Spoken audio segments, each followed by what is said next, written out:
Welcome back to the Nullified Take channel, also Reality Realness with 3S's here on YouTube. We're back to talk about the Challenge USA episode 9. We're in a different time slot, but we will be bringing our A game. Chantel and Drew is my co-host, and they'll be joining me today. I'm your host, Chris. Chantel, how are you doing on that side? Doing really well. I thought this was a great episode. It was really exciting to watch, exciting to talk about, and I can't wait to hear your guys' thoughts about this episode also. Yeah, very excited. We'll be getting into it really soon, but Drew, you're a man that always looks at every little angle on the challenge and you dissected. What did you think of this week? Were you as excited as Chantel about some of the things we saw sort of, I guess, unfold on our screens? I think this episode was better than the last episode, but I think last episode was a low bar to cross. I thought the daily challenge was pretty decent, and everything else was all right, but we'll get into it. Yeah. I've had a busy week, like you both are aware. I'm still in South Africa. It's the reason we've had to move this slightly on the time slots because I do probably I'll be traveling at the time that we normally chat. So it's a little bit earlier than usual. And everybody that's here in the live, thank you for joining. We've got Hector, Addie's Brain, Prince Malhi, and Diva313 already here in the live. Welcome back. I did have a bit of a chat to the executive producer of Survivor South Africa and also creative producer. And I did talk to him about the challenge as a show because he's not too aware of it yet. But I try to say, hey, they're going global. You should look into bringing the challenge Africa and making it something, Chantel. What do you think of that idea? Because he kind of sounded interested. He said he's going to go back and watch some of the challenge. So you're kind of meaning like start their own branch of the franchise, you mean? I mean, Yeah, I love it. Or even if they can get in on the War of the Worlds, you know what I mean? And kind of like start their audience that way and then maybe move over to MTV as well. I think it's great. I think the challenge, in my opinion, has a really good format to be able to be taken on by other countries and still done really well. Kind of like how Survivor has really translated to different countries.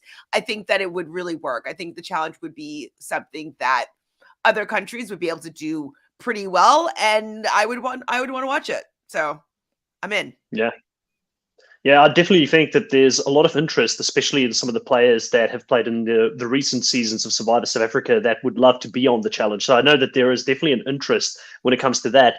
So who knows? Maybe we get to see Esther and both Tasha back in our screens rather sooner than later. Fingers crossed. It would be funny to see them go up head-to-head again and that rivalry to continue on our screens. But we're here to talk about the Challenge USA. We're here to talk about episode 9. And we started this episode off on a different note. Obviously, there's been the algorithm in previous episodes. But we had a bit of a boat ride with everybody chilling on the boat, having a good time. We've complained a few times that we haven't seen enough of them just relaxing and socializing.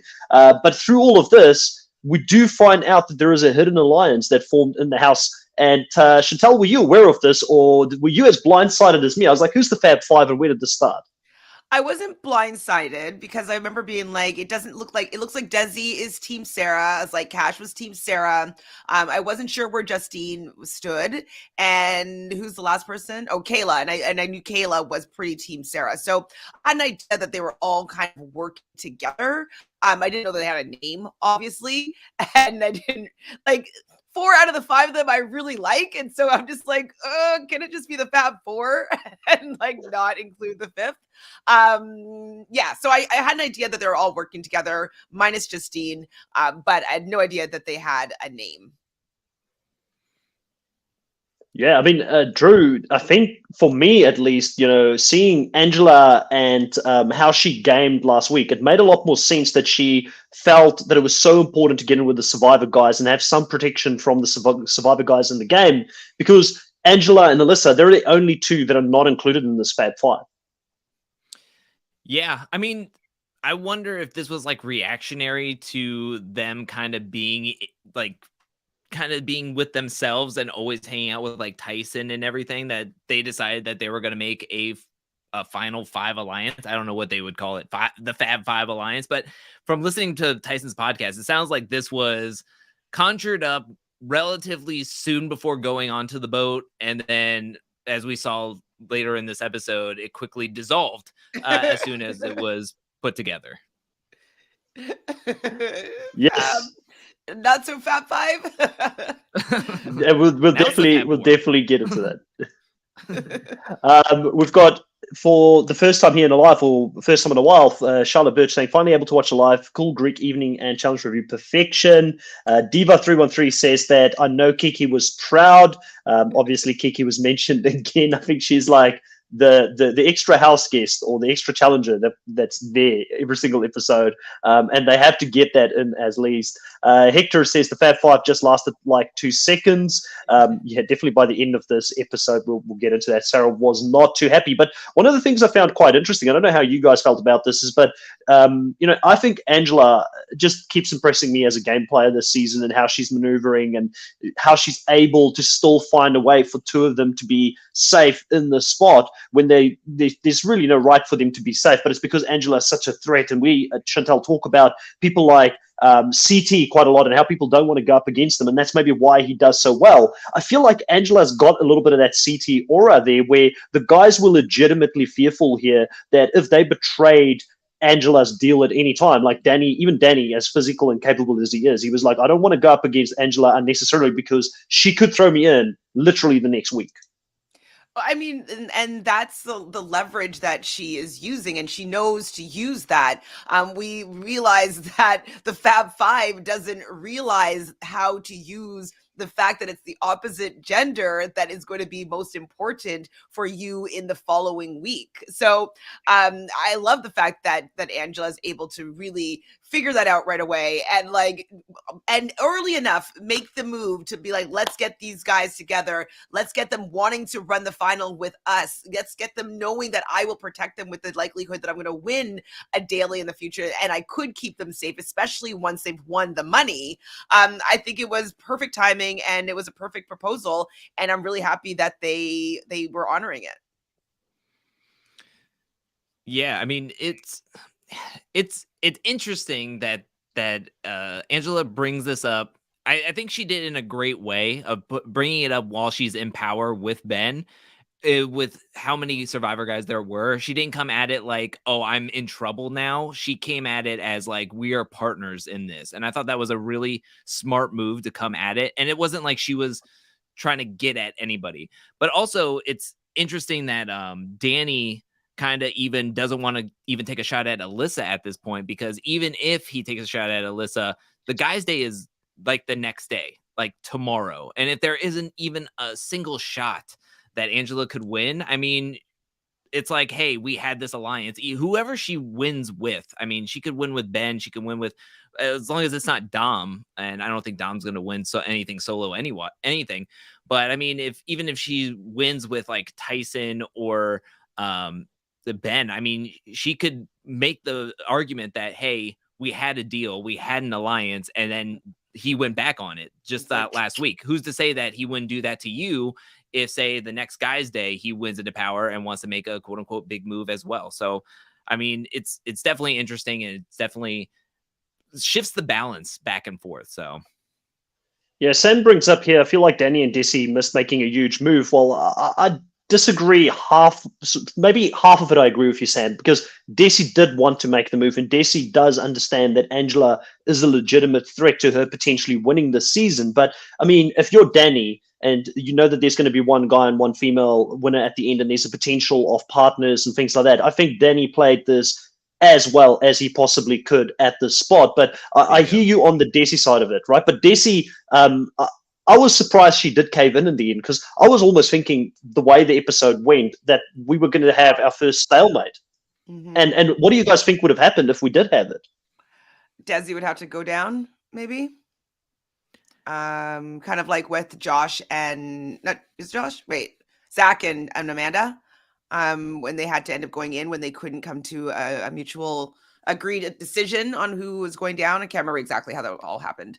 That could happen, or Tyson was even suggesting an option of maybe everybody votes again and votes somebody to go in if they can't figure it out. So I think it would be like all the things speculated could be worse. So making a decision would have been better for Desi for sure. I mean, I totally think for Danny got the better end of that deal, absolutely, because he wants to run with the strongest women, and if he gets a swimming portion with Cachet, it could lose him the final. And so I totally understand him wanting to get who he perceives to be maybe the weakest partner for him to have in the final. And for Desi, if Danny is her number one ally, like you kind of want to keep him happy a little bit. Like you don't want him to not want to be fighting for you. So I think I understand a little bit why she kind of folded. So when thinking about what could be the consequence of not voting together, I initially thought that it's kind of like the Amanda and Zach situation, that whoever, if they don't get along, then they would be going into the elimination. But it's kind of unfair in that realm that one person could just strong arm the other person. That's true. And On there's the no girls' day. consequences. So I almost feel like it would be a house vote. Just strip them of their power. They can no longer have a say on who goes into the elimination. And now it is up to the house. So I almost feel like that would be the more interesting position to be put into. But also I think that's the most fair. Since Danny could just say, I'm never saying Angela and Alyssa, I'm going to say Cachet, and you have to agree with me, or you're going to go into the elimination against Sarah, which would be, I think, highly unfair because then the women could just do the same thing on the opposite end. So that's what my thought process was after Tyson said that it could be a vote. I wonder actually if on a girl's day, the girl has to say who she's throwing down first, and that if that would change things up a little bit. Because like if Desi was the one that said first, maybe she wouldn't have said Cash. Like maybe she would have said Alyssa instead.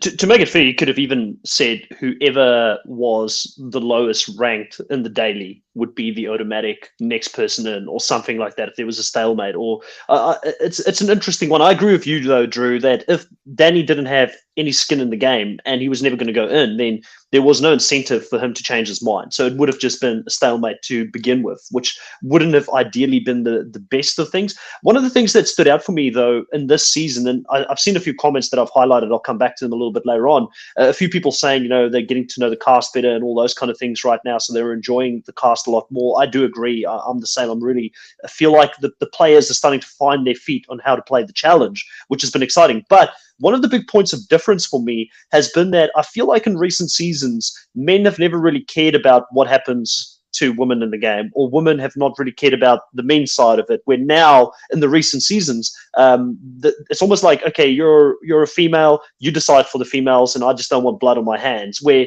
this game has been played at a different strategic level, where the men feel like they do need to control who the women are that are still in the game. I don't feel like we've seen that in the recent seasons. Do you agree with that? Are you guys noticing that as well? I mean, I think it's because Angela's been so dominant, right? And so she's using all that she can to leverage her capabilities and being like, hey, you want to work with me in the final. And so I think that if other people like in the main show or even on All Stars, if they're like, hey, keep me in this game because I'm strong and you want to run with me, like it would become the culture of the season. But it doesn't always happen. Sometimes it happens, but like they don't care. Like I think Cara Maria has said that a few times, and people are just like, still don't like you, we're throwing you in.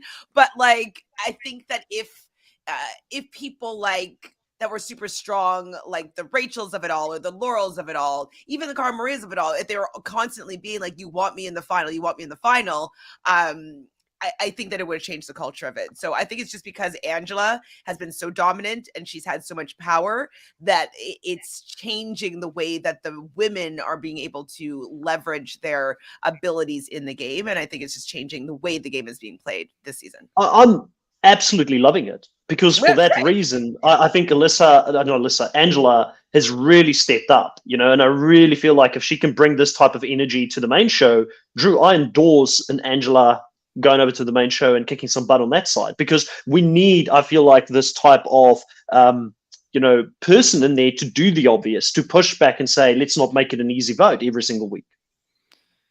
Yes. I also want to say that this is still a spinoff where a lot of the players in here are relatively older and they want to run with the younger, more athletic, whereas on the opposite end, I mean, the MTV Challenge people just do this for a living. So they're living in the gym.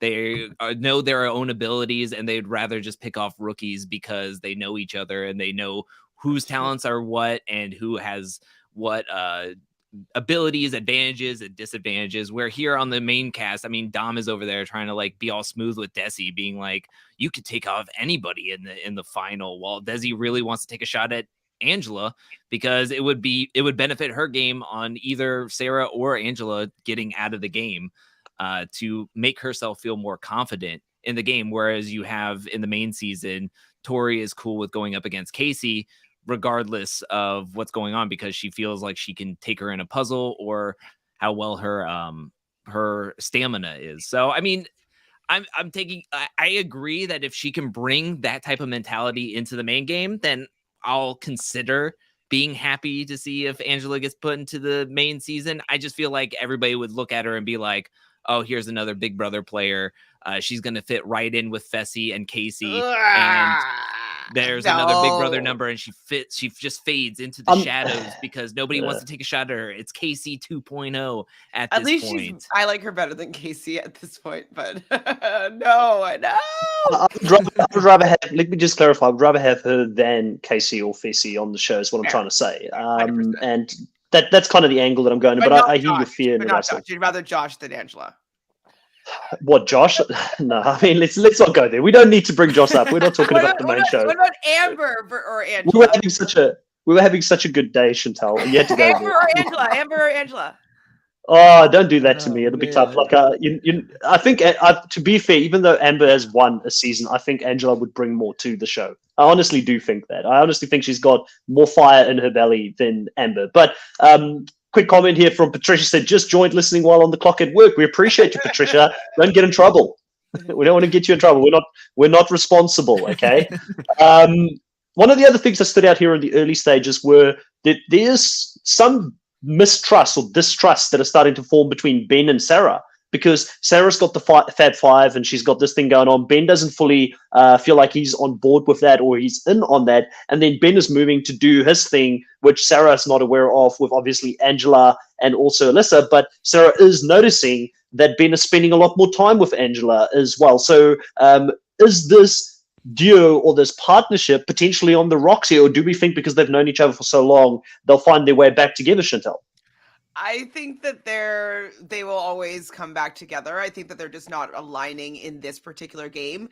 And it's because I think Sarah is not recognizing that the men are going to want to run with the strongest women, and the women should be wanting to run with the strongest men. And so, like, as much as I love the people that Sarah's working with, Kayla is not perceived as to be very strong. I feel to most of the other men, the Survivor guys, as well as Cachet. And so, yes, maybe Justine and maybe Desi are people that they were like, okay, we respect those two as competitors and we would run with them. I think that on a whole, that group that Sarah's wanting to work with is not as appealing as Angela, who has been dominating, and even Alyssa, who has been dominating and is kind of comes as a package deal with Angela. So yeah, I think it could change in like future seasons, but in this season, I think that they'll come back together as friends after this, but they're not really in alignment this season. And I can actually see like both of them running the final together and being partnered together at a certain point, and Sarah loses it for him, like by doing something poorly or doing something like, flailing, or, she panics a little bit. I know that she thinks that she's super badass strong and she can handle anything and beat anyone, but she's not that great under pressure sometimes. So I could actually see her losing maybe a portion of the final with Ben, which I would love to see. I actually think that Sarah is a strong competitor. They would work well together, and I almost think that out of everybody left in the game together. Sorry, go ahead. But I think that out of everybody, if they have to be paired up with each other, I think that's the best case scenario for them, and then everybody else will be better off not being partnered with either of them. I think Ben is a better partner than Sarah is a partner to anybody else, and I think that Ben maybe has that more understanding, that bond, that maybe they would be able to see eye to eye in heated moments Or they rather could than butt heads. So I could see them butting heads and I mean, like I'm Ben cool being with like, that. If fine, they do whatever you want. And if like, they want to take each other down, I would rather they take each other down off to the side and everybody else can be fine. Like, I don't want to see her like tank anybody else's game if she's gonna freak out under pressure. I mean, I want to see her freak out under pressure, and I want to see her take down Ben. I'm sorry, Ben. Like, you had a little bit of an upward trajectory in your likability last week, but I still want Sarah to take you down in the final. It would That be would really fun. funny if like they're up at the top of the mountain in the final, they're getting frustrated with each other, and then Sarah just rips Ben's cowboy hat and just throws it off the mountain because she's so frustrated with him. I listen, I'm still on the Ben train. Like, I'm still enjoying him this season. I'm enjoying Ben more this season than I did on Winners at War because I'm seeing more of the Ben that played the first time he played Survivor, where he's actually looking after himself. He's not going to fall on the sword for his alliance or for other people like he did. He literally did that for Sarah and Winners of War, where he was like, I'm going to let you vote me out. I'm going to step aside so you can wear the crown, which everybody hated. We want to see the Ben that is going to work and hustle and have his bag of tricks or his Ben bombs to the side to try and get to the end, or I do at least, you know. So I'm seeing a little bit more of that. I'm seeing a bit more selfishness, which is what I want. If he was there and playing for Sarah, I would have been so annoyed by this. Another couple of comments here that's coming in from some of the live audience that I'll go through now. Charlotte Birch saying, if Sarah is 12 years senior of Angela, definitely didn't show in this episode. Agrees. I don't think she's been carrying herself too well at this point. Sam is saying Sarah and Angela on the main show. Now, I don't know about the main show. It could be debatable. But one thing I will say, though, is that the whole Sarah and Angela rivalry has really made me go back and think about, like, when have we really last had like a true rivalry, not a show rivalry where they try and pretend to be enemies on the show. And I do think that having these two people really not like each other is good for the show. Like, I would love to see them back again, go head to head, because you need to like someone and dislike someone on the show to care. And I'm finding that, weirdly enough, like, I love Sarah and Survivor. I'm kind of team Angela at this stage in the show. Like, I'm leaning towards Angela at this stage. I still want to do well. She's my team, but I think Angela has really impressed me. So, but I love the rivalry, and you need to have someone to shout for and to hate at the same time, or dislike. Sarah or Cara Maria? Sarah or Cara Maria? No, it's more like Angela is starting to surpass Cara Maria for me now. Oh, surpass Cara Maria. Okay. No, I'm joking. Listen, you can't. Like, I mean, Cara Maria's played many, many seasons. I don't want to show that disrespect. But Angela is really, really fun to watch, and the way that she's hustling is fun to watch. And I'm enjoying seeing a true rivalry on the show. Yeah, no, exactly. Like, spoiler alert, Cachet ends up going home this episode, and I love Cachet as a personality. I loved her on this season. I loved her kind of learning how to play this game. I enjoyed her. But with her leaving and Sarah staying, it keeps that rivalry going, and it has been entertaining to at least be hating on Sarah, or like, wondering what she's going to do now, and who's going to get the upper hand here. So yes, for storyline, I definitely think that Sarah has served a really good purpose. I think that without her being on the show, without having this rivalry happen, what would be going on this season necessarily? So she has been a very important part of the show. So I respect her being there, even though I don't love her. That's fair. Any comments on that, Drew, or move on? I think Sarah is playing the Fessy role this season, and it's uniting people to be frustrated with her. And I think that people need that in a season, even though I'm not really 100% for Angela, but I'm here for just the dislike of Sarah. So that's what I'm like the best thing that's ever happened to Angela. Like, I feel like people weren't that high on Angela after her Big Brother season, and now suddenly people are like, oh, Angela's actually pretty good. Picking your poison, and people are picking Angela as their poison is how I see it too. It's not like we love Angela. It's just we dislike Sarah more. So we're kind of on the side of Angela. I love Angela, to be honest. Like, I think that, people think that she's boring. I actually don't think that she's boring. And I think that if I was in the house with her, I'd probably hang out with her, and we'd probably have like inside jokes and be laughing. So I think that she's not like gregarious and just like out there and really like loud and boisterous, but I think funny. She's real.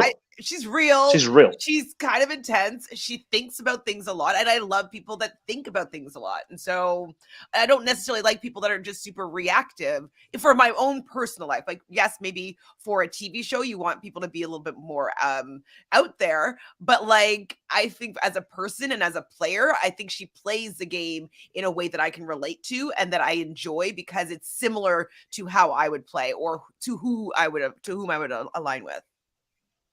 Yeah. No, so I guess I'm not aligning with you, Drew. Okay, we're gonna be on opposite sides of the fence.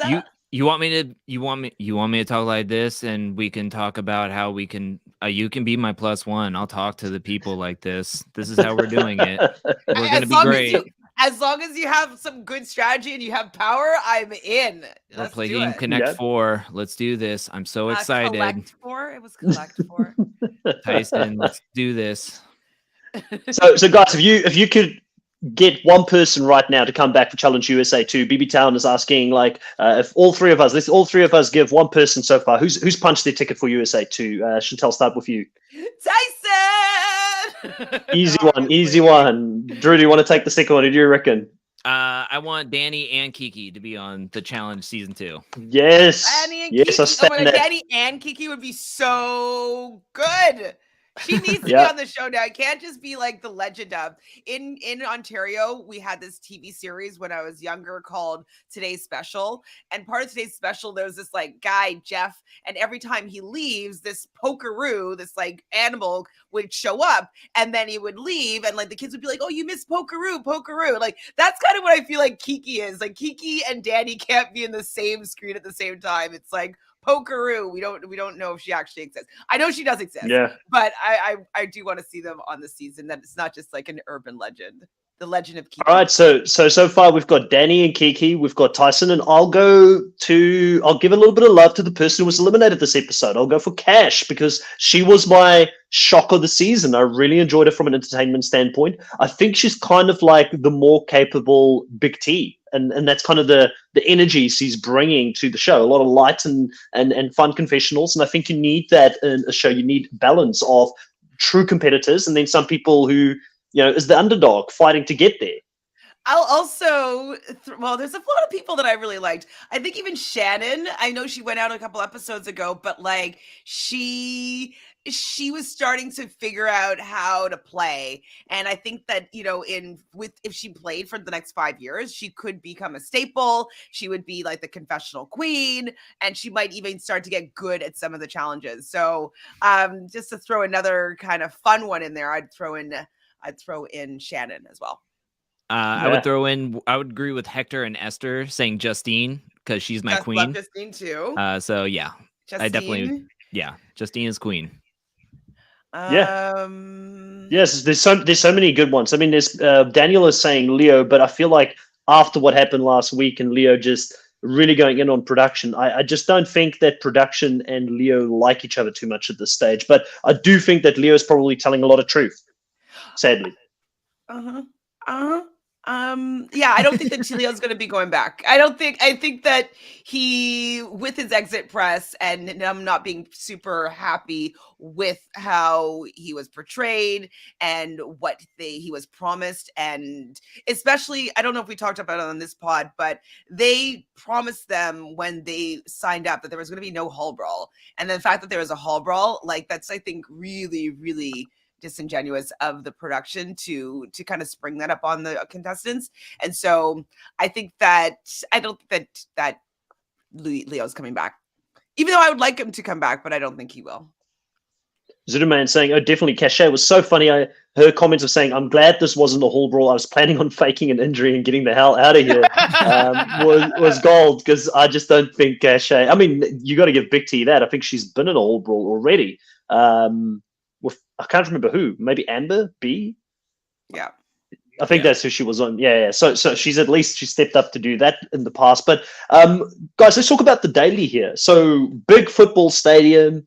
They have to run up and down. I believe it was called Collect 4 or something like that. They had to collect 4 of their items, put it down on a big board, and get 4 in a row to win. So there was definitely an element of strategy that could be used in this case, because the Fab Four, or the Fab Five, I should say now, the Fab Four, the Fab Five were working together against 2 females, but it only looked like Kayla was the one who picked on that this is what they needed to do to ensure that one of those 2 would go down, and then to try and win against the remaining person if they were still in the game. Nobody else cared, and Sarah ran around and asked literally every single person out there to try and help her, and Kayla was the only one who actually helped her, but it was pretty hilarious to watch because I felt like Sarah thought she had a lot more pull in the game than what she actually had here. I thought this was hilarious, to be honest, just for the fact that, like, at the beginning of the episode, or like the daily, I was like, oh man, like Angela or Alyssa are definitely going in. They do not have the numbers to be able to protect themselves in this situation. I'm like, man, I was already getting angry. I'm like, I hate when they do production does things like this and makes it an unfair advantage. I remember with the Treehouse had the similar situation where, like, they were just able to gang up and knock out a couple other players and ensure that one of them wins. So I was like, man, this sucks. Like, that's such a bad draw for these 2.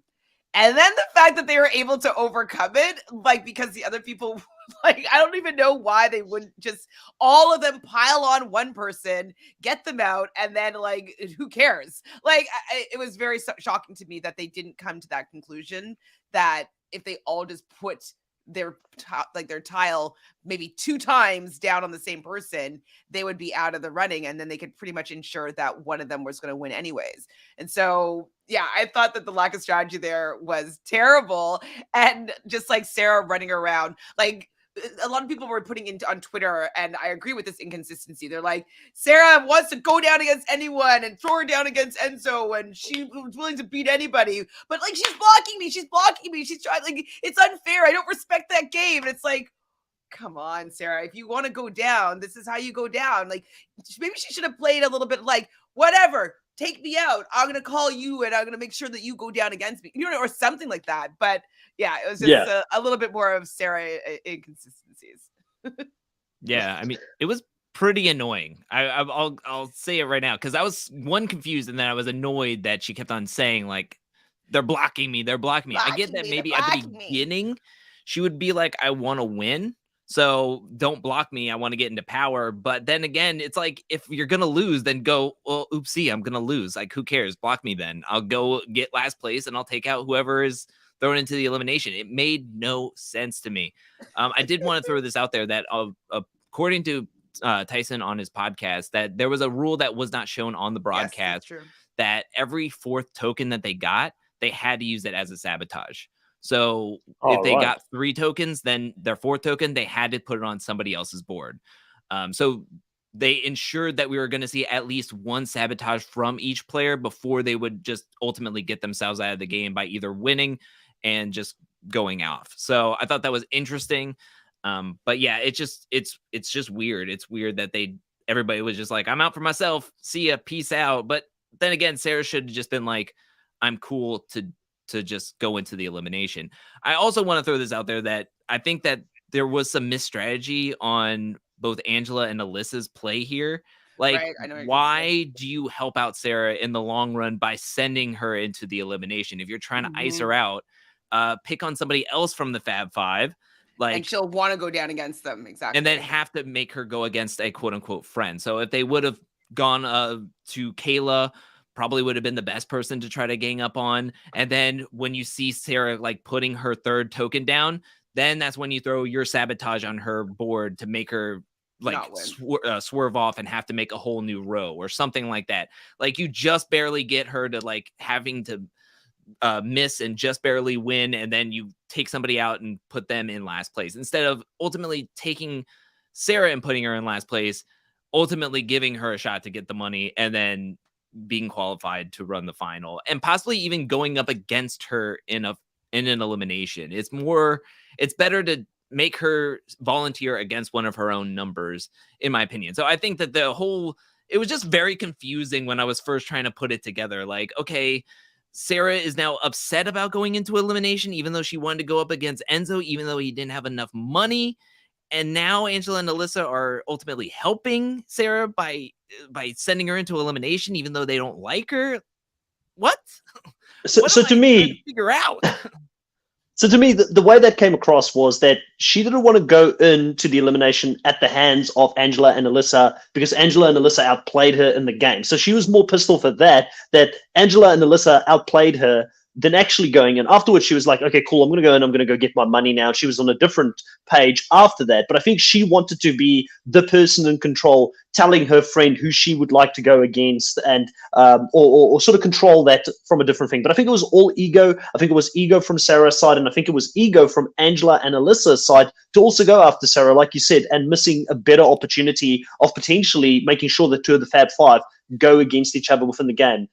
Also, what I mentioned here, what Hector says, it's a great point. We talk about it on this podcast. I feel like people may think we complain and whine about this very often, but we always say we hate not seeing all the rules on the game, not having a clear scorecard of what is happening, who's in the lead, who's not in the lead. It was very confusing. I didn't think Desi was going to win. Desi came from nowhere. Suddenly she's winning. And then Danny suddenly came from nowhere. But there was signs that Danny could potentially win this episode because we saw very early on the strong bond that is starting to form between him and Dom. They're working very closely in the game. And Dom then also ignoring Sarah, a fellow Survivor player who he probably knows even better than Danny prior to the game, I would assume, because Sarah's been in the circles of Survivor a bit longer than Danny, being a newer Survivor player. But he said he needed to help his boy Danny here in the game. Did Dom find his Wendell in this game, Chantal? It looks like they're working very closely together. Yeah, it seems like he appreciates and respects Danny. Absolutely. I did like Dom this episode, and maybe it's because he was helping Danny win and not caring about what Sarah said. So yeah, I was a fan of Dom this episode. I don't know if Danny feels the same way about Dom. When we were listening to Tyson's podcast, Tyson says that Danny was his number 2, like Angela number 1, Danny number 2, which is like his number 1 guy. And I feel as though that might be reciprocated by Danny, but I'm not 100% sure. So I don't know if it's the same Dom and Wendell kind of dynamic, but I definitely, it earned some brownie points with his likability from me. I'll be real. We were talking about, or Chris was bringing up the CT kind of vibe from Angela. I almost get that from Danny in a way, that he is this really strong, tough guy.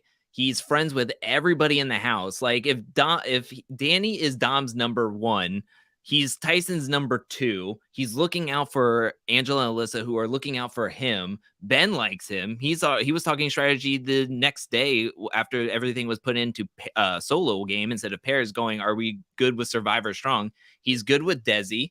I mean, this dude does not have any enemies, and I'm sure that nobody wants to face him in elimination with a potential hall brawl lurking around the corner or a pole wrestle. I mean, the dude is fit. So I don't know. I'm getting that vibe that now that he is qualified for the finals, that it's like, okay, well, now we just got to make it there. Don't get last place. And I think he's in a potentially great spot socially, strategically, and physically. And I think, just to put it out there, I think he's getting underestimated because Tyson had a confessional in this episode after Danny won the daily where he said, I'm glad for Danny. I don't fear him in a final. So I feel like he's underestimating what Danny could bring to a final, which could be 2 days, which could be a lot of endurance, could be a lot of running. I know Tyson is very confident in his own capabilities, but are people sleeping on Danny at this stage? I don't know if I think they're sleeping on Danny. I think that, most of the people left are Survivor players. And so I think they just want all their guys to kind of run the final together in the end. I don't think they're really necessarily thinking of who is going to beat whom, or that they're like, oh, Danny, we can beat. I don't think they're keeping him in the game because they can beat Danny. I think that they want to keep Survivor strong, especially on the male side of things. And, that's why. Let's be honest, nobody wants the wrath of Kiki. Kiki's not going to be happy if you throw Danny in there. But it is cool to see Danny as a fan just fanboying out. It's like, Kiki, I'm really here. He's like 9 episodes in. I'm really here, Kiki. TJ is talking to me. He's telling me I won the daily. I would probably faint if like TJ was like, good job, or like said something. I'd be like, ah! Or like told me to come back. Like, I'll see you in the future. Like, you will. Oh my God, yes. Yeah, So. I think I think what we're seeing from the Survivor guys is what we see from the main challenge season, where it's less on who it's more on just making it to the finals rather than who can I beat in the finals, like setting yourself up. Like, come on, Dom loves Danny, but is he really going to beat him in a finals? Probably not. Ben, probably not. Enzo, David, is any of these guys really going to be Danny? I think anybody who could be Danny would be Tyson, especially if there's a long swimming portion, because Tyson has been doing that in collegiate. So, I mean, it's just difficult. It's difficult where it's like, I can see where Tyson's like, I don't care who's in the final because I have confidence in my own abilities. I've trained for this.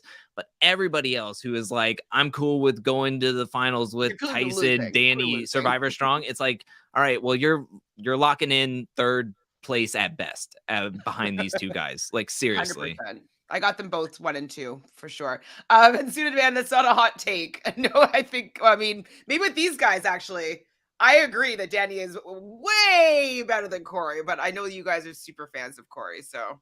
No, I think Danny, if he gets to a final, he's got smarts as well, and I think that's what Corey lacks when it comes to the puzzle portion of the game. So I agree. I think, and I mean, listen, the guy was an NFL player.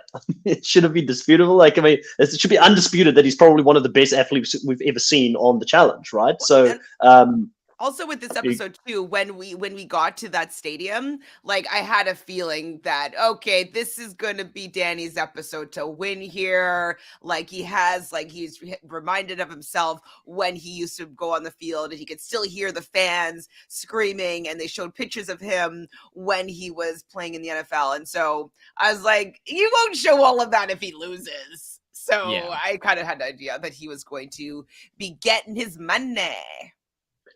So we've got all the guys and all the females now that all have qualified for the finals. It's going to be a completely different game. Like a few people here have said, you know, you've got this big alliance that sort of formed, or the gentleman's agreement not to put anybody down there that have already qualified for the final. That's out of the door now because they're going to have to break it with someone. Who do we think is going to be on the outs of this stage? Who's at the biggest risk of going in for the guys next week? I kind of feel like it has to be someone like a David potentially, who I just don't know where he's. Yeah, I don't know where he's sitting. It doesn't look like anybody's looking up for him at this stage. Or Enzo. From the preview from the next episode, it seems like he's getting mad at somebody. So that could be because maybe he's going to be thrown in, or maybe he's going to be thrown in against Enzo, or maybe Enzo doesn't protect him. Like, I don't know, but it seems like he's going to be in the hot seat. And so that could be that he doesn't win the daily and he gets thrown in. And I feel like it's going to be a double elimination next week. It's if you watch the preview to the next episode, I think it gives everything. I mean, everything away in the 15 seconds. I think it gives you who wins the daily challenge, who's definitely going directly into the elimination, and who's on the hot seat of possibly going into the elimination against whom. So it's like, when I saw that and it was only like 20 seconds, I was like, well, all right, we understand what's going to happen next week. So yeah, it's crazy. Maybe it's the whole thing's a red herring. I don't know. I mean, it could be that obvious. I didn't watch it a second time. I just watched it briefly once, not fully paying attention. And so that's what I picked up. I'm tempted to ask you more, but I'm like, do I want to be spoiled? I mean, I could give you my guess from it doesn't give you plainly who it is, but I have a great idea of who it is, what's going on. Well, I kind of want to see if you're right or not, but Chris, you decide. I don't know. I just don't. Like, it was in the trailer. It's in the preview for the next episode. Yeah. I saw it very quickly. I'll be honest with you guys. Normally, when I watch these, I try and not watch the next one that in depth because I don't really want to be spoiled. So it's normally why I cut off. I'll say it to Chantel after we're done, and then next week she can tell me if she can mention it if I was right or not. I feel like Drew is normally right. I feel like whenever Drew sees these things, he's got the brain for it, and he analyzes the smallest little things like he did in All Stars, and knew pretty much like who most of the cast was going to be that deep into the game because of the trailers. Like, I mean, this is this is Drew's bread and butter. So I think there's a good chance he saw something there. I'm just going to say, I wanted to say here to Prince Malhi that he says maybe N versus Dom. I don't see Dom in any danger anytime soon. I think he did prove himself a little bit to Danny here in this episode. And with the Survivor guys being protected by both Angela and Alyssa, I don't think that they're going to see any heat very soon. He might be the lowest person in that Survivor men's group. That might be, I mean, you could say Ben as well, but I do feel like Ben is getting along with a lot of people better than what we even see in the show. So I don't know. I think Ben's okay. For some other reason, I don't feel afraid for him going in very soon. I do think Enzo and David is on the outsides, and if it's not Enzo or David, I would be absolutely shocked next week because I don't think anybody's protecting them. I think Enzo, maybe there's still that fighting scene that we need to see between Angela and Enzo, where they have a disagreement that was in the preseason trailer. We haven't seen that yet, and that could be when Enzo's in danger. Also, unless I'm misremembering, but we never saw the Cachet yelling at Tyson either, right? Like, wasn't there? Yeah. That was a scene that I remember seeing in the very beginning, and I was been waiting for it. And so, yeah, they didn't show that, which I'm like annoyed. Yeah. I don't know what happened there. And Tyson has been saying that they've been leaving out a lot of drama. Even Danny had mentioned to me when we were chatting, he said that like there's been a lot of drama that they haven't been airing on the show. And I'm just wondering, like, why? Like, what's the motive behind having a dramatic show and not showing the drama? And they've been going to the club every single night. Tyson said every Saturday they had like an outing of some sort. And so like there's just so many things that they're doing that they do not show on the show. And I don't understand why. So moving on back to not the speculation side of things, but what sort of happened in this episode. We obviously have the deliberation. We get Danny and DC running the show. They get to have a bit of a conversation with Sarah in regards to who she would like to go up. Sarah obviously wants to take on Angela. She wants to go up against the biggest or Alyssa, but I think Angela was really the person she wanted to go up against there because there is this rivalry, there is this thing. And it would make for excellent TV to see Angela and Sarah actually go head to head down there. But Danny has got different plans. I don't want it on this one. Like this particular elimination season or elimination. Yeah. I don't know if I want to see that one. I'd be on the edge of my seat and like I don't know. It would be too uncomfortable. It would have been amazing. It would have been amazing to see who would have won. I think they would have changed it to a pole wrestle. 100%. They wouldn't have not given them a pole wrestle. Those two, I think. And who wins a pole wrestle? Because I feel like Angela, Sarah's a cop. She's got the martial arts background. I kind of feel like that would play into her favor, even though Angela seems to be physically taller and maybe looks like she could be stronger than Sarah. I just don't think you're going to get one over someone that's actually trained to be a cop, trained to be in conflict. I just don't think she would win that. I just don't think you would give the two most physical women in the game something like this or a puzzle. That would be pretty much a letdown in my opinion. My question with this deliberation, right? So we get Danny and DC talking here. Danny and DC, clearly there is a lot of respect between the two of them. They've been wanting to work together within this game. They're both Survivor players, and they have a disagreement. How do you feel this whole situation between Danny and DC? How do you feel Danny treated this? Are you okay with Danny being so assertive in what he wanted on a female's elimination day? Should he have been a bit more considerate to Desi because she was that female? Or do you think that, no, this is the way you should play the game, and he handled himself well in the situation as well as he could? I mean, a lot of people have been like, oh, Danny should have protected his girl, Desi, and done what she wanted to do. And yeah, but it's also still an individual game and he's looking out for himself. And so I'd written down at this point, I'm like, I really hope that Danny pushes back and is a little bit self-interested and does what he wants to do for his own personal game. I was really happy with it. When we did our MVP selects on Reality Realness, we gave Danny the MVP because I think that he got his agenda to be the agenda, even though it wasn't in the best interest necessarily for Desi. And so I was supporting it. I was so pumped. I was riding with Danny all the way for the fact that he took his game in control and he didn't allow anybody to strong arm him. So I was for it. I believe we missed something in the edit because because so we saw at the bar scene Danny and Alyssa talking, and after he announced like, oh, we were making this alliance and it's all the Survivor men, Angela and Alyssa, and then it's you and Sarah, Desi, that's the alliance. And Desi kind of was like, that doesn't sound like something I was talked into or anything like that. But at the bar, we saw that Danny and Alyssa were talking, and Danny was like, you and Angela need to get into a conversation with Desi, get that conversation going, maybe smooth thing over, start that trust in the game. And then at the elimination, before they even said a name, Alyssa was like, well, I made this new alliance with Desi and Danny, and I hope that they are still good with this alliance. Yet we didn't see any like other talking. There was no other flashback of Angela and Alyssa's to Desi one-on-one. I think we missed something to where maybe Desi did make like a pact of saying, hey, we'll throw in cachet. Sarah gets to stay in the game. She gets her qualifying money. And then I get this protection as well from Alyssa and Angela. And we can move on to another week. And I get another week of safety.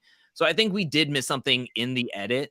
And I kind of want to know if that was true or not. But it just seems like the illusion was there that the seeds were planted, and then there was possibly another alliance that was kind of struck up like, okay, well, we'll just go along with this. Yeah. And also Desi mentions, I think around that party scene, that all of her closest allies want to keep both Alyssa and Angela in the game, which is not in her best interest. The only person that she saw as one of her closer allies, because I don't know how big the Fab Five was in reality. It maybe was big in Sarah's mind, but I don't feel like it was this big alliance that was carrying throughout the whole season up until this point, until it became a thing. I think Desi probably looked at it and thought, hey, if I'm going to have 4 or 5 people upset at me, I'd rather have one person upset, which is going to be Sarah, because I didn't do what Sarah wanted me to do, opposed to having all of the Survivor men not happy about the fact that she went in a different direction. And those are people that they've been her people from the start. So you don't want to not have that potential safety from the men's side, because men could still go and throw you in if there is another female elimination, for instance. So it was a difficult situation for Desi to be in. And I know some people will say Danny was, maybe a little bit too assertive, or Desi didn't push enough. But I do think ultimately they probably made the best decision that they could, because who's left in the game that's really going to be that upset by it? It's probably Justine. And Justine is great this season, but I don't necessarily see her as the biggest threat to potentially win the next daily and take someone into elimination to get that revenge on Desi. And I think Desi could smooth things over with Justine, probably to a certain degree.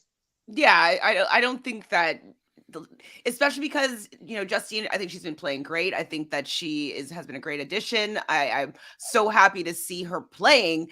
I don't know if she's that strategic. And so like, I don't think she's also that vindictive. Like, yes, she wanted revenge when Selly went down, but like easily that was swayed with like running with Tyson and getting the win and qualifying for the final. So I think that you can easily smooth things over with Justine. I think she's hanging out with the people that she gets along with and that she's been hanging out with, that she likes. Her and Cachet weren't from the same season, so they're not necessarily the best of friends, but they've been hanging out since, they're both from the same franchise. And so I don't think that it's that big of a deal that Justine doesn't get, like, that she's going against Justine here. I don't think it's that big of a deal. This really was an episode as well of Sarah not getting her way, because I forgot who the person was who spoke to her. I think it was Desi or someone who went up and said, hey, it's not going your way. No, it wasn't Desi. It was definitely Kayla. Cash who was playing, or Kayla.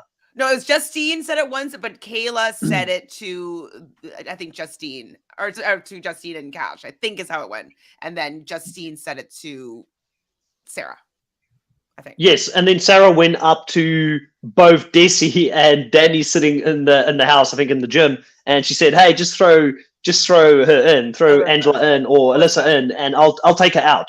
She won't come back. It's not going to be any blood on your hands. But again, they just ignored her flat out. The challenge at this stage, is not Sarah's game. She is taking L after L every week. The one silver lining here, obviously, at the end of this, is that she does qualify for the final. And who knows, maybe the final plays into her wheelhouse being good at endurance. But again, I haven't seen enough from her from a strategic or puzzle side of things to know if she would really be able to do that portion of it in the end if she had to do it and do well. So she's a big question mark for me, but I do hope we do see Sarah versus Angela in the final. That is what we deserve with the way the season is. Like, how crazy is it that mostly when we look at, and I've mentioned before, when we look at the challenge, a lot of the times the big rivalries are between the men, and the men bring a lot of the excitement. The men have not really brought it to that level for me this season. The women are really carrying it right now because I'm more interested to see who from the women are going to win this season.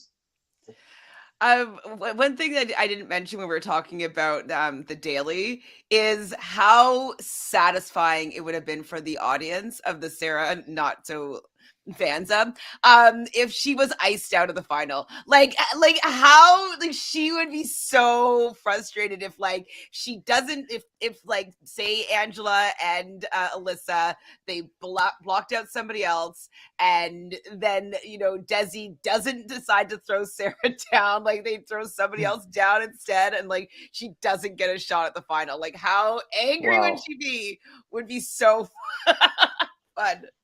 Yeah, I think Tyson said it spot on his podcast. He was like, everybody's qualified to run the finals now, and it kind of sucks because this happens on the main season. And he was like really desperately wanting to see at least one or two people kind of miss the mark and be able to really like kind of screw somebody over at the end and keep himself a little bit safer. So I'm still waiting. I mean, we do get a little bit of it in the island season 16 where people are just walking off, but it would be interesting if there were somebody who didn't get their red skull or gold skull or their money and get to see that just crushing spirit of being like, yeah, you can't go in. You're sorry, done. you didn't do it. You walk off. Oh my God. And imagine it was Sarah though.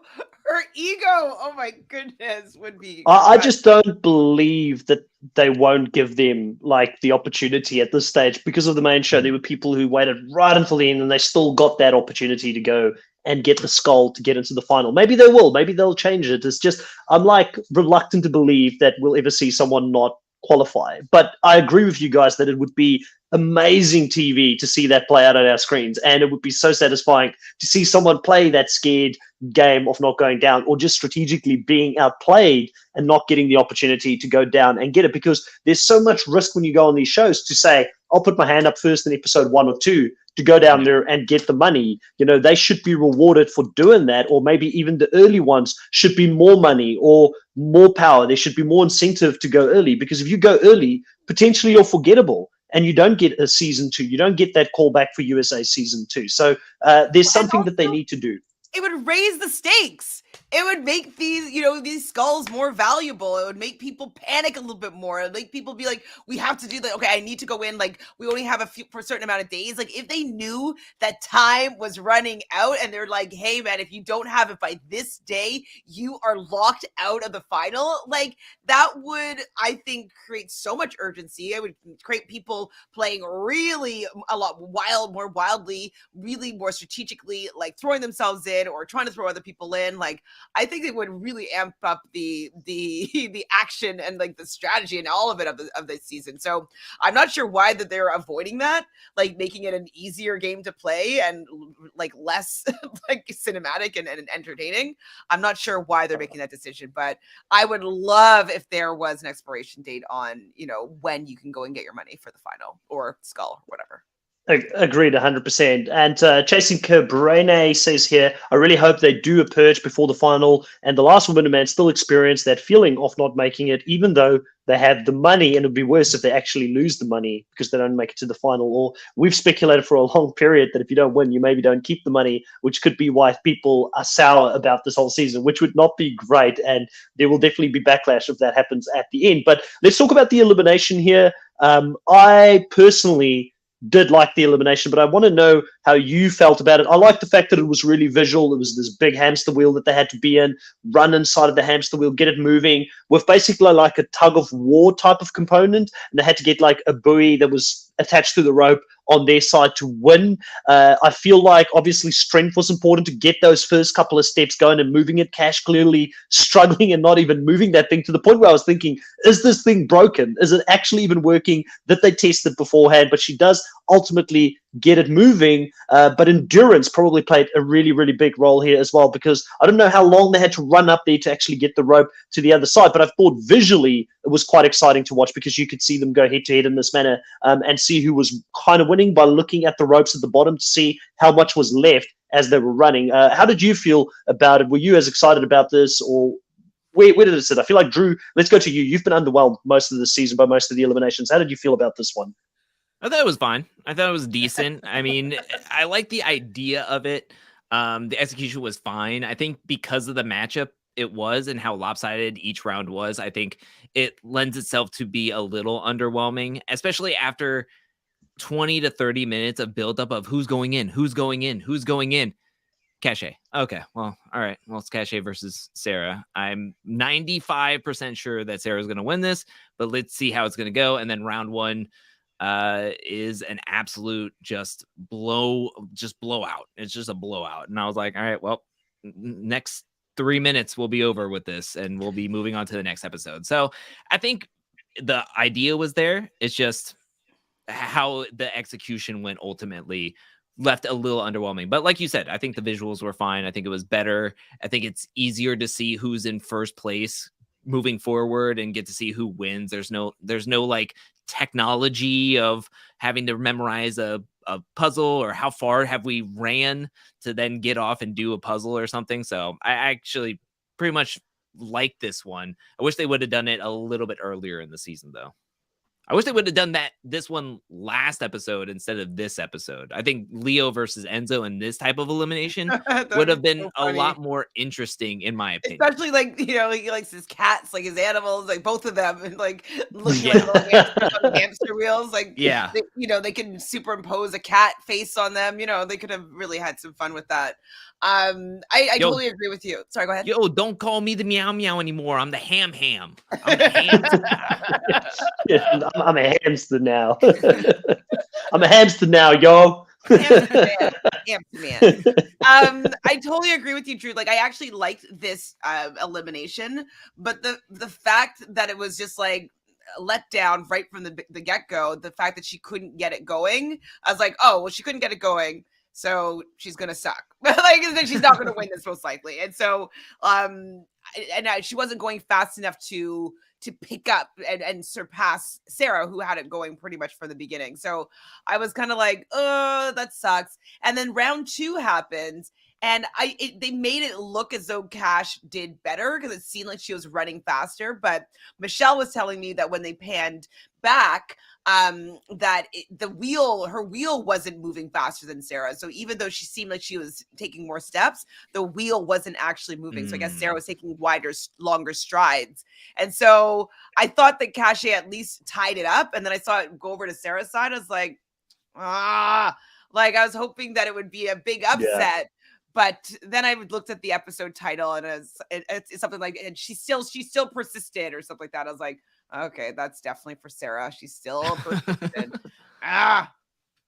Yeah, Christina Beer did say as well the editing was weird on the second round. I thought the buoy went Cash's way. And I think that even when you looked at the rope, they showed the top bit of it first and it moved really fast on Cash's side. But then when you saw the full angle, when the camera went back and you looked at the rope at the bottom, you could clearly see that she had more rope left than Sarah at the end. But also here, Rachel Marie is saying that Cash said in an exit interview that round two was close. So I didn't see how close it was at the end. But ultimately, Sarah's going to win this. I don't think any of us doubted that she was going to go down there and potentially beat Cash. I think that this was a missed opportunity for the women, but I think that Desi was in a tough spot with her alliance. And, she was damned if she did. She was damned if she didn't do it. But ultimately, Angela, take a bow, because she really saw this coming a move in advance when it was the men's elimination, where a lot of other players in the challenge will go into a men's elimination and win as a female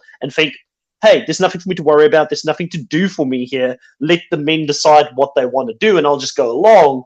Angela used one of those dailies that was supposed to not be anything of significance for her winning that, and she turned that into an advantage, looking one step ahead and getting herself into this alliance. And that is why I do enjoy her. I agree with Drew. Maybe she's a little bit monotone in the confessionals at times, but I mean, hey, we've got Casey there as well, being monotone as well at times. I do like the fact that she at least plays the game. And I feel like even though she wasn't the person in the arena this episode, if there was an MVP of the episode, she was it for me this episode.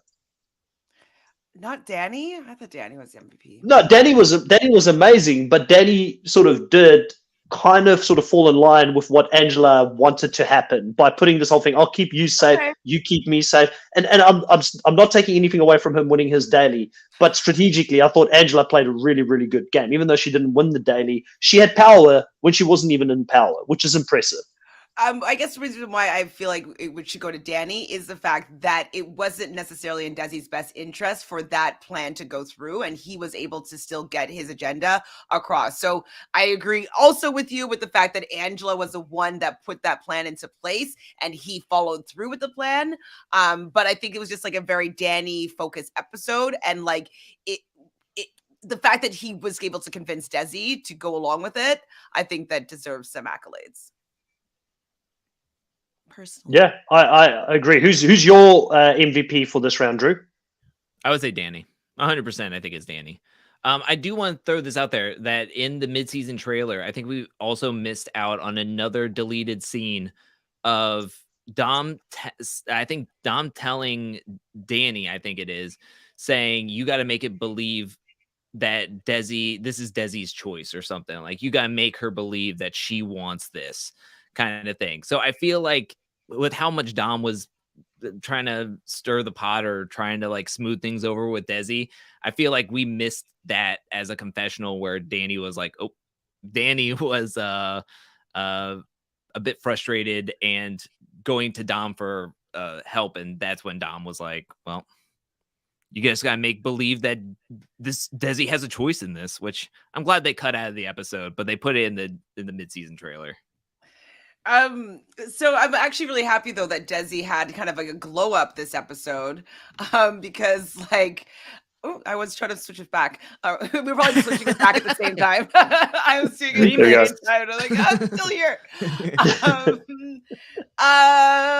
So because I'm hoping that I think I got some points a little bit because she had quite a few confessionals. We were saying last week that like, yes, Desi's super strong and she's super capable, and we want to see her do well and do a little bit more, but she hasn't really been showing up for point wise. And so I'm happy that I probably got a little bit of points here from our girl Desi. So I don't know. Is it time to look at the points yet, Chris? Let's go into it. Sorry for those that saw me just disappearing there for a second. My sound went all strange, so I thought I'd disconnect and come back in.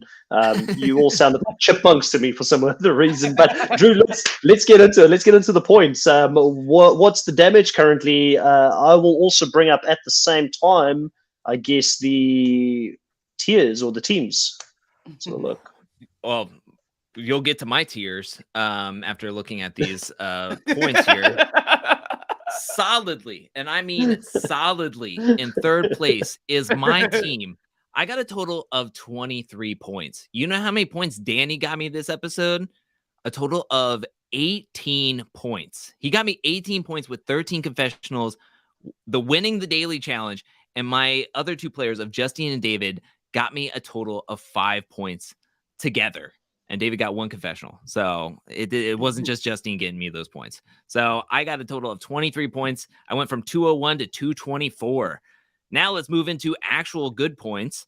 And in second place, Team Chantel with Angela, Tyson, and Desi.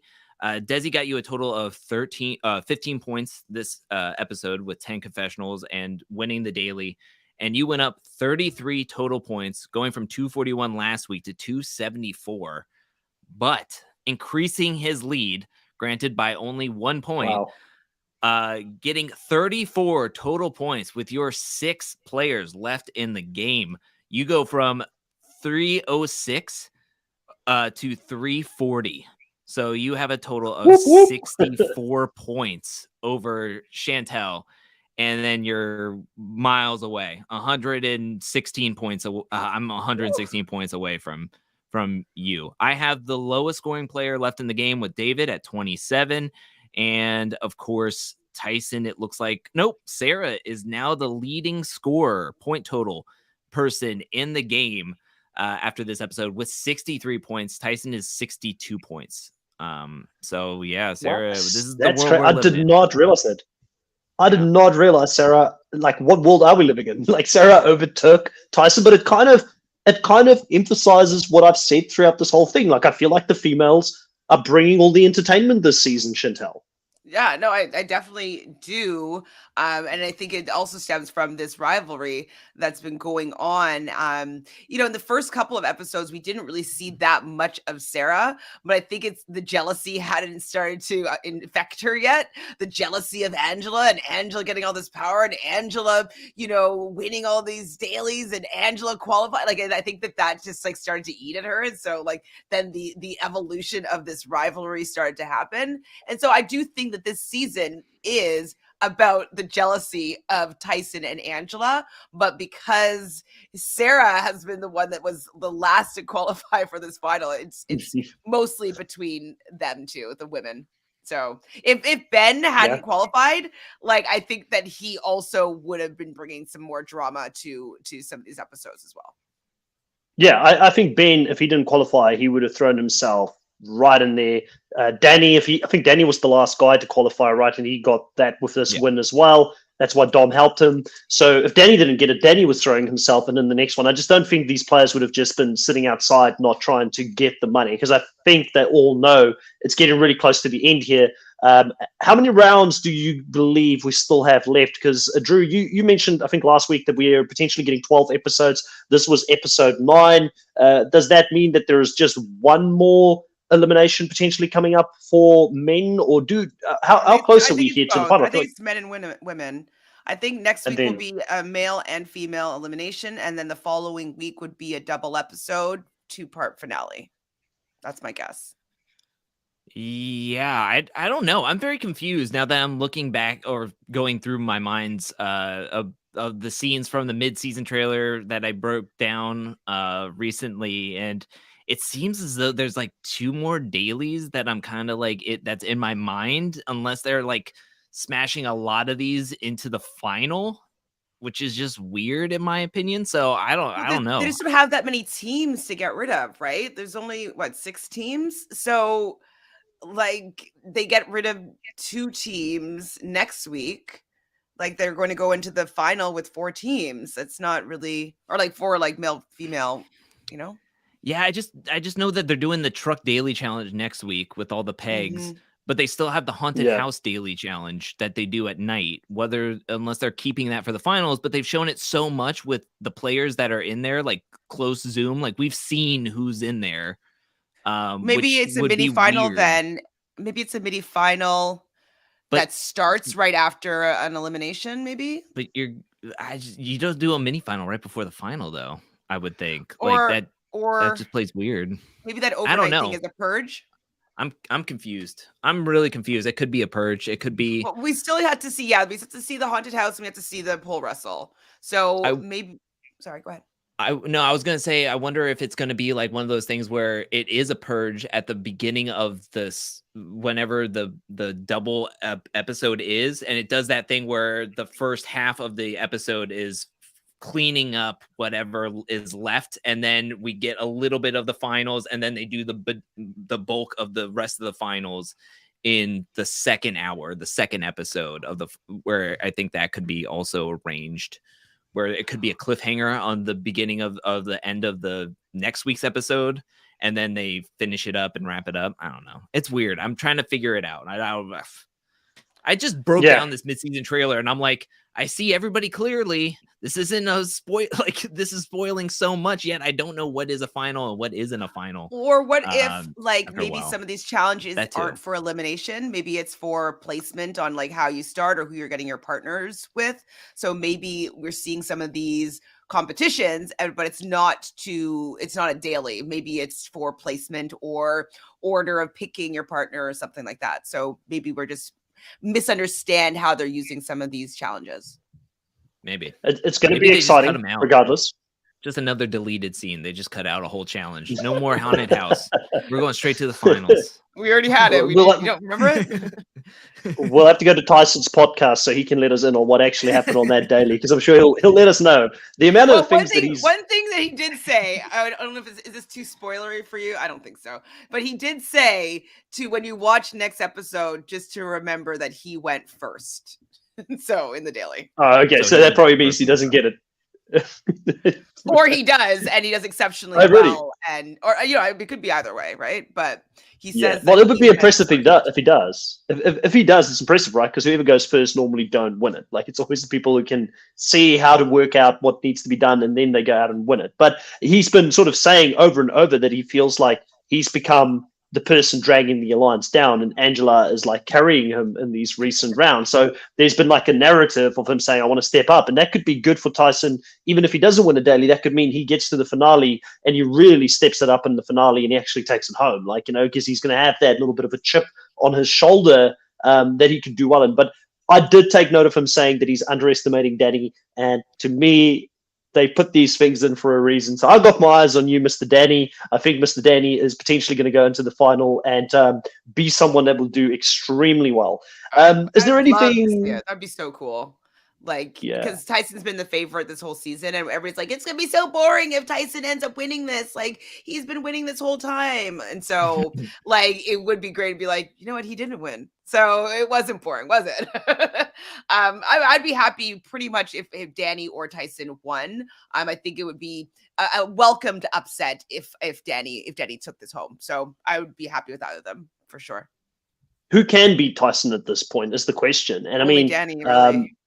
Probably only Danny, maybe Ben on a good day, but Ben's been really also struggling throughout the season, getting second to a lot of those things that Tyson was good at. So I don't know. I feel like Tyson and Danny is the front runners for the women at this stage. I kind of have to feel like it's probably going to be Desi and Angela, with Sarah potentially still in there if she gets to the final, because I just know she's an endurance athlete. So depending on how much puzzles there are, she could still do good at that part of it. But I don't know. With the woman, I think Angela is the clear front runner at this point. I feel like Angela is the more obvious winner.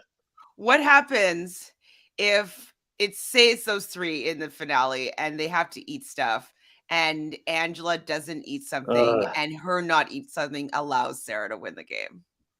We spoke about that last week, remember? Timeline. Oh, yeah. I'm just picturing it even further now. It's like, I would be so angry at production, because I feel like they need to have an alternative, very gross plant or something that is vegan friendly to eat that people don't want to eat. Surely there is something that people can give them extremely hot peppers or something that is going to be uncomfortable, but at least make it a fair contest. Like vegetables, so they can give. What is it, gooey duck? Isn't that a vegetable or no? Or is that a fish? I don't know. Anyways, it looks like, or it's sea cucumber. It's kind of, it's a cucumber, right? It's not a real living organism, is it? I don't know. Not sure, but I'm sure there's some unappealing, unattractive vegetables that they could use in this challenge. Very annoying. Surely. Prince Mai is saying Justine is the dark horse. She was a footballer, right? I think Justine could be. I don't know. I've never heard of that, but she's impressed me this whole season. Yeah. I mean, if she goes in and runs and takes it from them, I would be very happy with it, for sure.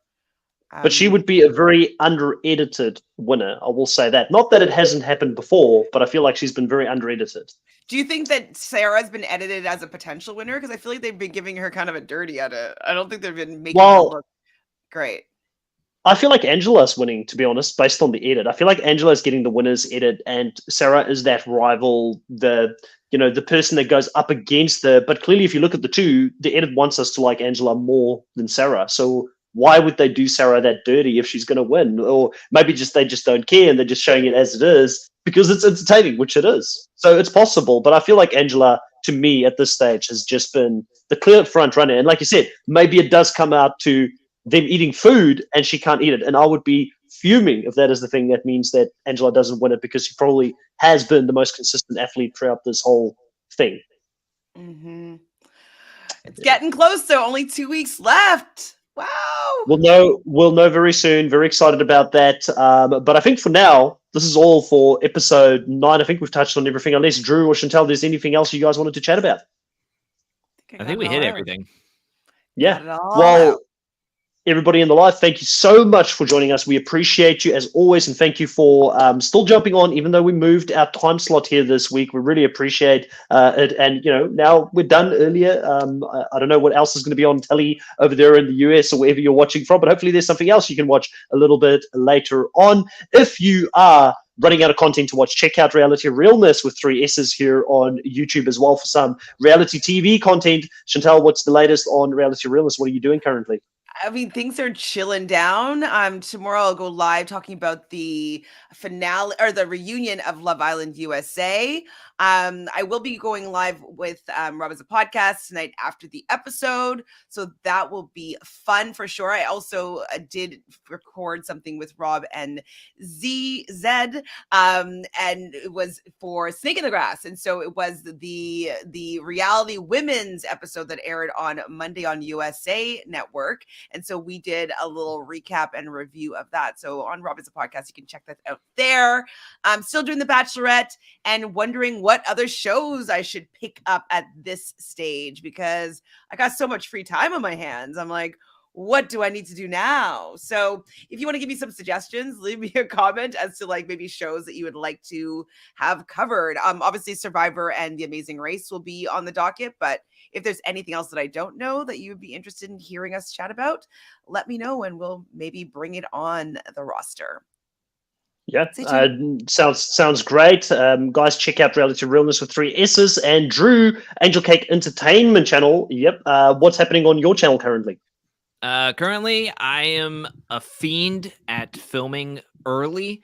So I've gotten through all of Endurance season 6, which I'm getting through, which is Jonathan's season from Survivor 42. So those are coming out on Sunday. Monday are challenge clips, of course. And then Tuesday, I'm going to be starting a new series for the challenge that I'm very much looking forward to. I'm hoping that I can get the first series done, or the first episode done, because if I don't do it on Tuesday, it's going on Fridays, and then it's going to be a new Friday series. Of course, the Challenge USA review and recaps on Thursday, and then Fridays, I'm going to be having a challenge video and looking to get some big documentaries out via the challenge. So September is going to be big. I'm looking forward to a lot of content coming out in September. So I'm very excited. Fun times ahead. And also check out, obviously, the Nullified Take channel here on YouTube. I've just wrapped up doing the podcast recaps for Survivor South Africa, Return of the Outcast, but we're going to have some off-season interviews with some of the players that did really well this season, so more content to come for that. Also, Survivor 43, a cast has just been revealed, so, we'll be shifting gears to cover the US show here on the channel as well, so that should be exciting, as well as The Amazing Race US at this stage. Those are probably the shows that I'll be covering in the near future here on the Nullified Take channel. But there's going to be plenty more. I'm probably going to start doing some more short form videos as some of these shows come out as well, and talk about some wider topics. So keep an eye out for that. Your comments on those videos are always appreciated. Come with your suggestions, your ideas, and if we can cover it, we will. And I'll continue to work very hard to continue to add to what we do on the Nullified Take channel. But for now, see you guys later next week when we cover episode 10 here on the Nullified Take channel and Reality Realness. Bye.